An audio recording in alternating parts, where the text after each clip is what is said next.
talk? What do you want to say?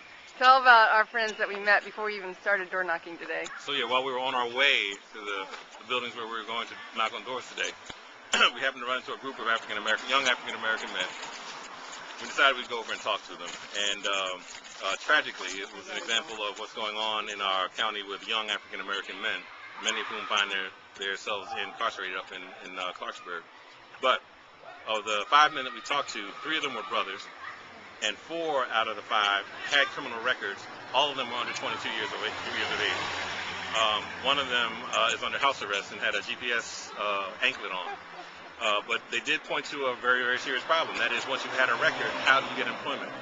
And they were very serious about seeking employment and had to go through all sorts of machinations just to be able to go and do a temporary job outside of this apartment complex because they were on house arrest. So the system that is meant to keep our society safe is also keeping people from developing. And so it's one of the things we're going to have to do. The challenge for us is now, how do we get, as they come to the neighbors exchange that they promised to come to, how do we get somebody who's there who can talk to them about a very difficult issue? But I'll get it done.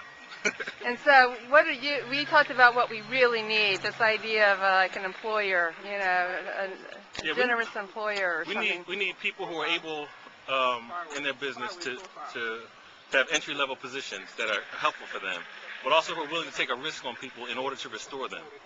We need business statesmen who understand what the social reality is here and who are willing to take a risk to get some people back into the center of a life in the community. So we got lots of doors to knock on with businesses as well as folks in the apartment complexes. I'll do it with you. All right, it's a deal.